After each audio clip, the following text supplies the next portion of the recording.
Through the Looking Glass by Lewis Carroll. Read aloud by Samantha Dunn. This is going to be chapters 10, 11, and 12, all in one video. Chapter 10, Shaking. She took her off the table as she spoke, and shook her backwards and forwards with all her might.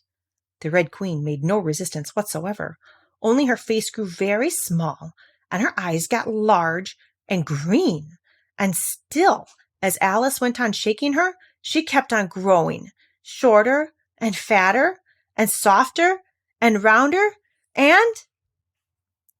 Chapter 11, Waking. And it really was a kitten, after all. Chapter 12, Which dreamed it? Your Majesty shouldn't purr so loud, Alice said, rubbing her eyes and addressing the kitten, respectfully, yet with some severity. You woke me out of, such a nice dream. And you've been along with me, kitty, all through the looking-glass world. Did you know it, dear? It is a very inconvenient habit of kittens, Alice had once made the remark, that whatever you say to them, they always purr.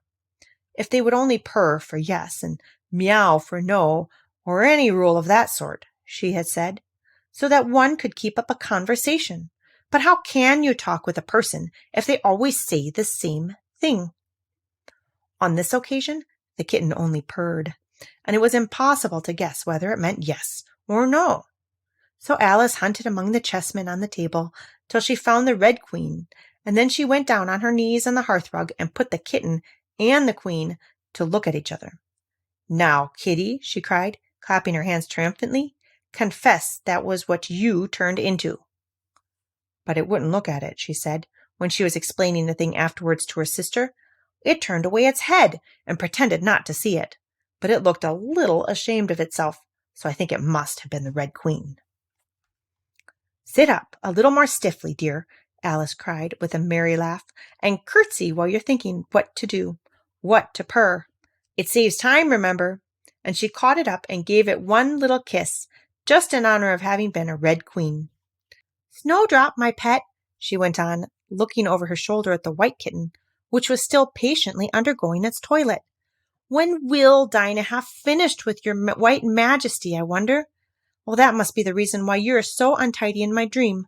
Dinah, do you know that you're scrubbing a white queen? Really, it's most disrespectful of you.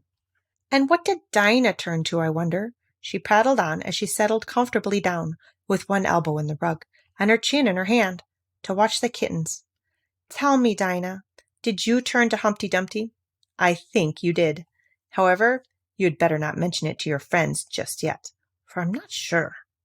Oh, by the way, kitty, if only you'd been really with me in my dream, there was one thing you would have enjoyed. I had such a quantity of poetry said to me, all about fishes. Tomorrow morning you shall have a real treat. All the time you're eating your breakfast, I'll repeat The Walrus and the Carpenter to you, and then you can make believe it's oysters, dear kitty. Now, kitty, let's consider who it was that dreamed it all. Well, this is a serious question, my dear, and you should not go on licking your paw like that, as if Dinah hadn't washed you this morning. You see, kitty, it must have been either me or the Red King. He was part of my dream, of course. Oh, but then I was part of his dream, too. Was it the Red Kitty, or the Red King, kitty? You were his wife, my dear, so you ought to know. Oh, kitty, do help to settle it. I'm sure your paw can wait. But the provoking kitten only began on the other paw and pretended it hadn't heard the question. Which do you think it was? A boat beneath a sunny sky, lingering onward dreamily, in an evening of July. Children 3 that nestle near, eager eye and willing ear, pleased a simple tale to hear. Long has paled that sunny sky, echoes fade and memories die. Autumn frosts have slain July. Still she haunts me, phantom wise, Alice moving under skies never seen by waking eyes. Children yet, the tale to hear, eager eye and willing ear, lovingly shall nestle near. In a wonderland they lie, dreaming as the days go by, dreaming as the summers die. Ever drifting down the stream, lingering in the golden gleam. Life, what is it but a dream? The end.